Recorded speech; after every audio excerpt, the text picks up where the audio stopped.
Hello friends. आज हम इस वीडियो में महेश कुमार बनवाल की एनसीईआरटी पर आधारित समान अध्ययन बुक जो 8वीं सीरीज के नाम से आई है, उस किताब से हम प्राचीन इतिहास अध्याय 9 दक्षिण भारत चोल चालुक्य पल्लव एवं संगम युग से संबंधित मोस्ट इंपॉर्टेंट प्रश्नों को सॉल्व करेंगे, जो आने वाले किसी भी एग्जाम में आपको हेल्प करेगा। इससे पहले ऑलरेडी हमने 8 अध्याय करा रखा है, उसका लिंक डिस्क्रिप्शन में दिया हुआ है या फिर प्लेलिस्ट में जाके आप देख सकते हैं। तो चलिए फिर शुरू करते हैं और देखते हैं आज का पहला सवाल। आज का पहला सवाल है, प्राचीन चोल साम्राज्य की राजधानी कहाँ स्थित थी? बताना है प्राचीन चोल साम्राज्य की राजधानी कहाँ स्थित थी। तंजौर, मदुरै, उरैयूर, कावेरीपट्टनम। तो याद रखना है प्राचीन चोल साम्राज्य की राजधानी उरैयूर स्थित थी। ऑप्शन नंबर यहाँ पे सी बिल्कुल ही सही होगा। साथ ही साथ ध्यान रखिएगा, चोल राज्य मध्यकाल के आरंभ में चोल मंडलम कहलाता था तथा पांड्य राज्य के पूर्वोत्तर में स्थित था। करिकाल ने उरैयूर को प्राचीन चोल साम्राज्य की राजधानी बनाया। उरैयूर सूती वस्त्र उद्योग के लिए प्रसिद्ध था। ठीक है, जरूर ध्यान रखिएगा कि उरैयूर जो था ये सूती वस्त्र उद्योग के लिए काफ़ी प्रसिद्ध था। इसका विवरण पेरिप्लस ऑफ द इरिथ्रियन सी में मिलता है। कालांतर में देखेंगे कि चोल शासकों ने तंजौर को अपनी राजधानी भी बनाया था। ठीक है, चलिए अगला सवाल लेते हैं। अगला सवाल है, चोल साम्राज्य, सवाल है चोल साम्राज्य की स्थापना किसने की थी? राजेंद्र प्रथम, राजराज, विजयालय, राजेंद्र द्वितीय। तो याद रखना है चोल साम्राज्य की स्थापना विजयालय ने किया था। ठीक है, ऑप्शन नंबर सी बिल्कुल यहाँ पे सही होगा।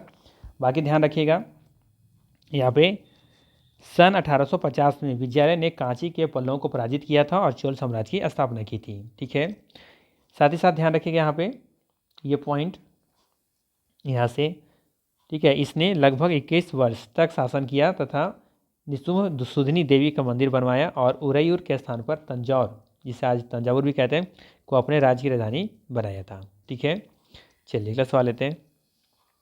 अगला सवाल है, किस चोल शासक के विषय में वर्णन है कि उसने अनुराधापुरम को, जो एक समय सिलोन श्रीलंका की राजधानी था, नष्ट कर दिया? राजाराम प्रथम, राजेंद्र प्रथम, राजाधिराज प्रथम या फिर कुलोत्तुंग प्रथम।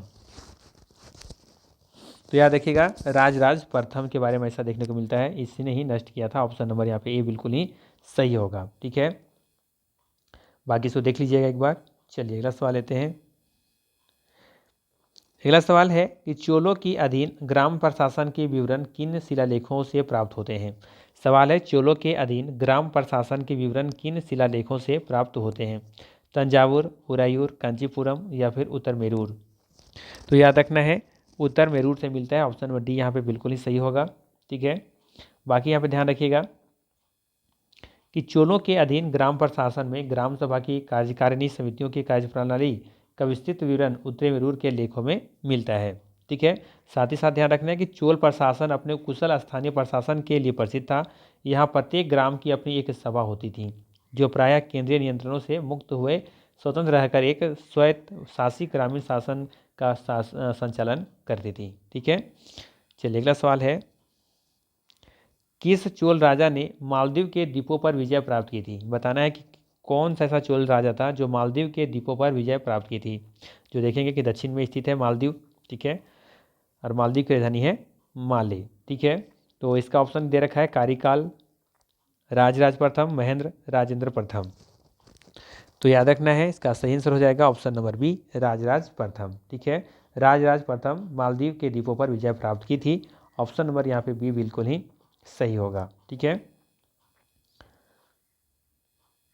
चलिए बाकी इसको देख लीजिएगा, है ना। ये जरूर ध्यान रखिएगा, यहाँ से सवाल बन सकता है कि राजराज प्रथम ने तंजौर में एक शिव मंदिर का निर्माण करवाया था और इसे राजराजेश्वर मंदिर या बृहदेश्वर मंदिर के नाम से जाना जाता है। आज भी देखेंगे किसे बृहदेश्वर मंदिर के नाम से जाना जाता है। ठीक है, तो ये जरूर याद रखिएगा कि राजराज प्रथम ने ही तंजौर में एक शिव मंदिर का निर्माण कराया था। इसे आज हम लोग राजराजेश्वर मंदिर के नाम से जानते हैं या फिर बृहदेश्वर मंदिर के नाम से भी जानते हैं। ठीक है, तो जरूर ये पॉइंट याद रखिएगा, एग्जाम में पूछा गया सवाल है।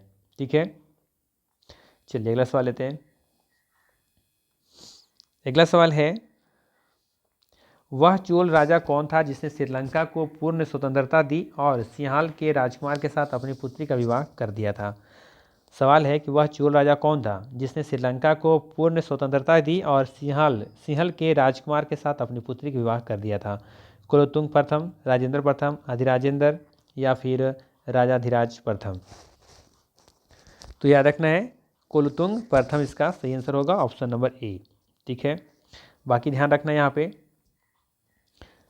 कि चोल राजा कुलोत्तुंग प्रथम ने श्रीलंका को पूर्ण स्वतंत्रता दी थी तथा सिंहल के राजकुमार वीर पेरुमल के साथ अपनी पुत्री का विवाह किया था। ठीक है, इस घटना की जानकारी बौद्ध ग्रंथ महावंश से मिलती है। चोल अभिलेखों में कुलोत्तुंग प्रथम को सुंगमतविर्त कहा गया है। इसका अर्थ होता है करों को हटाने वाला। चोल शासक कुलोत्तुंग प्रथम ने 72 व्यापारियों के एक दूत मंडल को 1077 ईस्वी में चीन भेजा था, ये भी याद रखना है। चलिए लेते हैं अगला सवाल, क्वेश्चन नंबर 7। चलिए क्वेश्चन नंबर 7 है, सवाल है यहाँ पे निम्नलिखित में से किस मंदिर परिसर में नंदी की एक विशाल मूर्ति स्थित है जिसे भारत की विशालतम नदी मूर्ति माना जाता है? बृहदेश्वर मंदिर, लिंगराज मंदिर, कंदरिया महादेव मंदिर या फिर लेपाक्षी मंदिर? तो याद रखिएगा इसका सही आंसर है बृहदेश्वर मंदिर, ऑप्शन नंबर ए यहाँ पे बिल्कुल ही सही होगा। ठीक है, बृहदेश्वर मंदिर देखेंगे परिसर में नंदी की एक विशाल मूर्ति स्थित है जिसे भारत की विशालतम नंदी मूर्ति माना जाता है। ठीक है, तो ध्यान रखिएगा बृहदेश्वर मंदिर में के परिसर में ही देखेंगे कि नंदी की एक विशाल मूर्ति है। ठीक है, जरूर याद रखना है यहाँ पे। और ये कहाँ पे है? ये तमिलनाडु में स्थित है, तमिलनाडु के तंजौर में। ठीक है, चलिए बाकी से देख लीजिएगा। इसका भी निर्माण हुआ था राजराज प्रथम के शासनकाल में हुआ था।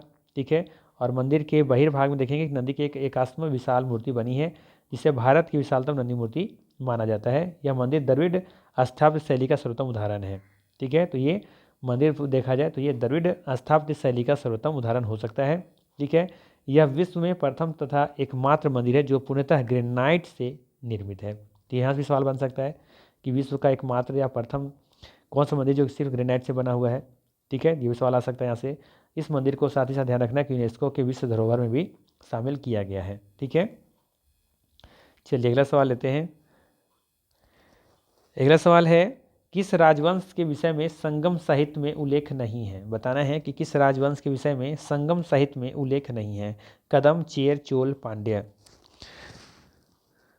तो याद रखना है कदम इसका सही आंसर हो जाएगा। कदम राजवंश के विषय में संगम साहित्य में उल्लेख नहीं देखने को मिलता है। ठीक है, ऑप्शन नंबर ए यहाँ पे बिल्कुल ही क्या होगा? सही होगा।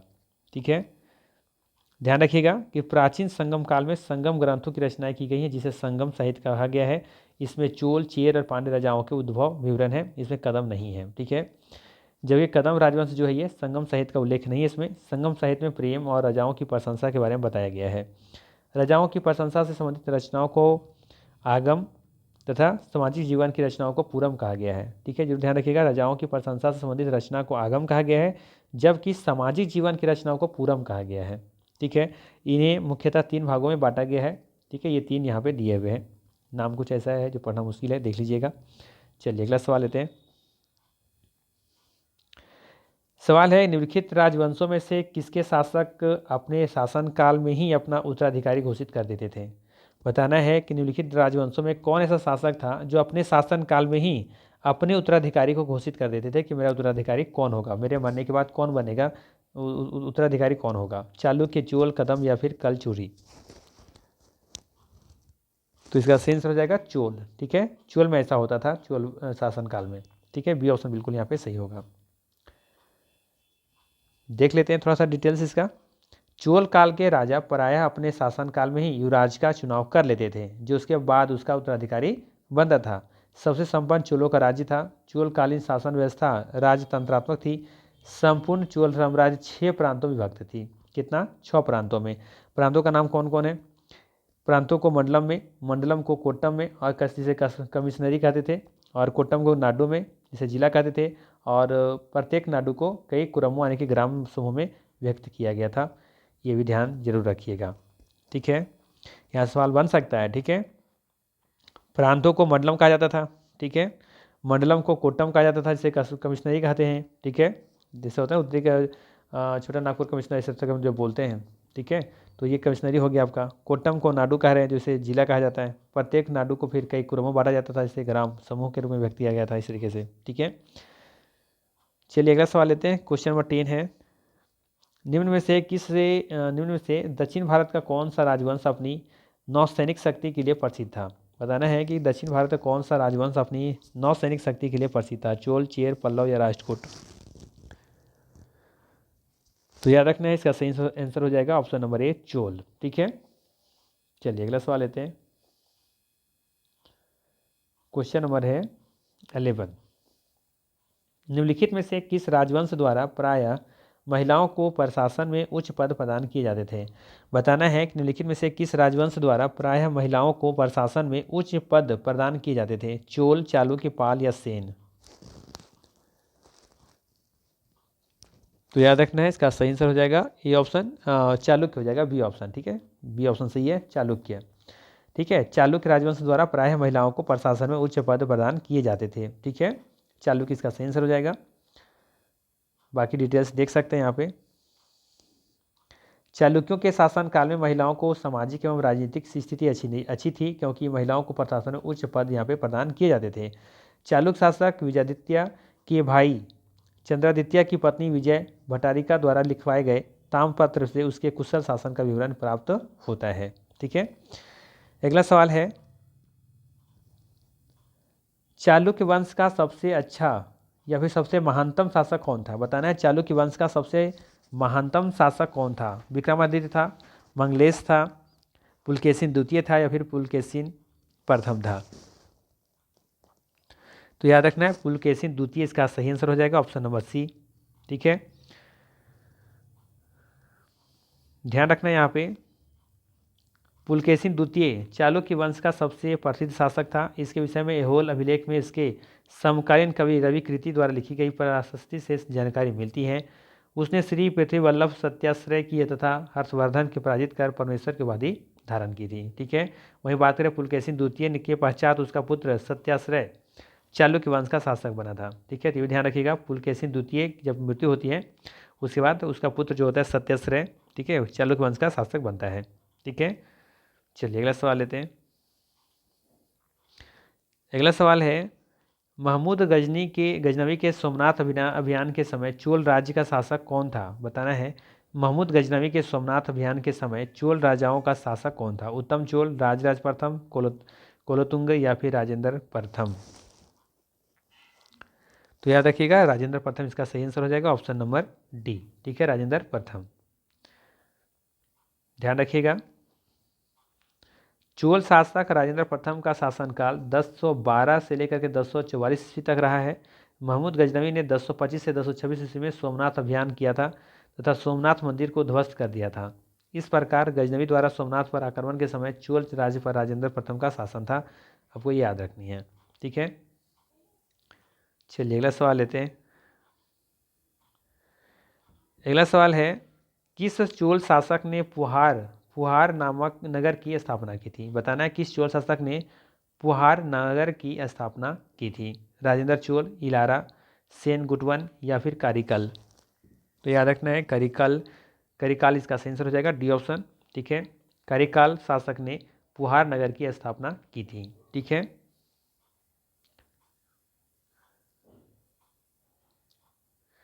चलिए अगला सवाल लेते हैं।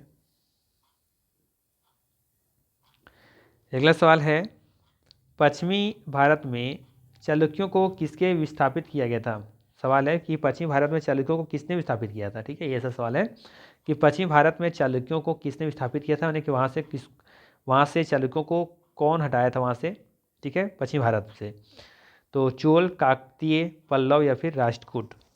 तो याद रखिएगा, पल्लवों ने देखेंगे चालुक्यों को पश्चिम भारत से क्या किया था, विस्थापित किया था, ठीक है। तो इसका सही आंसर हो जाएगा ऑप्शन नंबर सी, पल्लव, ठीक है।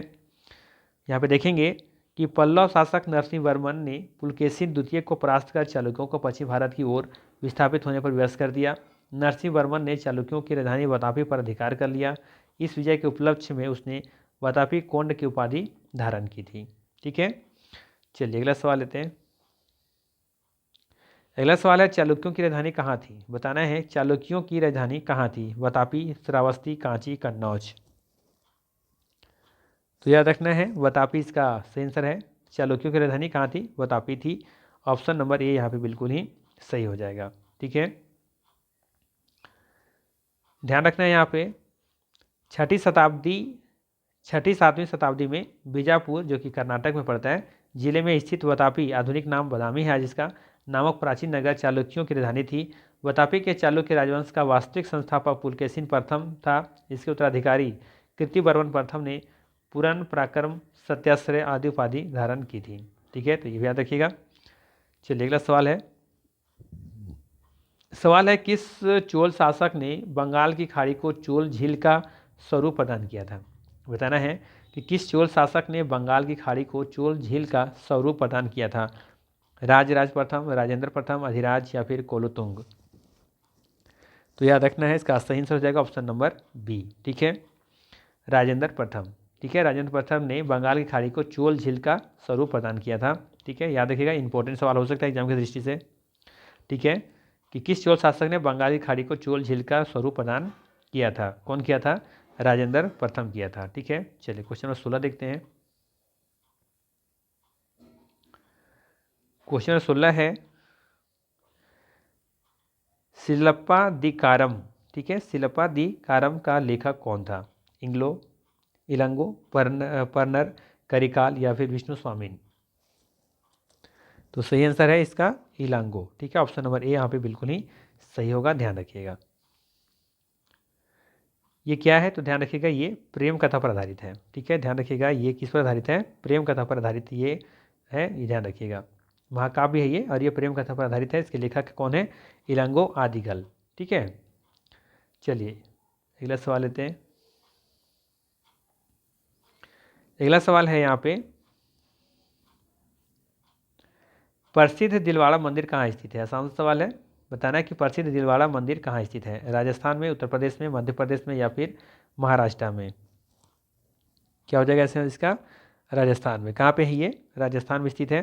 ठीक है, प्रसिद्ध दिलवाड़ा मंदिर राजस्थान में स्थित है। ठीक है, बाकी इसके बारे में कुछ इंपॉर्टेंट पॉइंट है जो कि ध्यान रखना चाहिए। क्या ध्यान रखना है कि दिलवाड़ा मंदिर 5 मंदिरों का एक समूह है।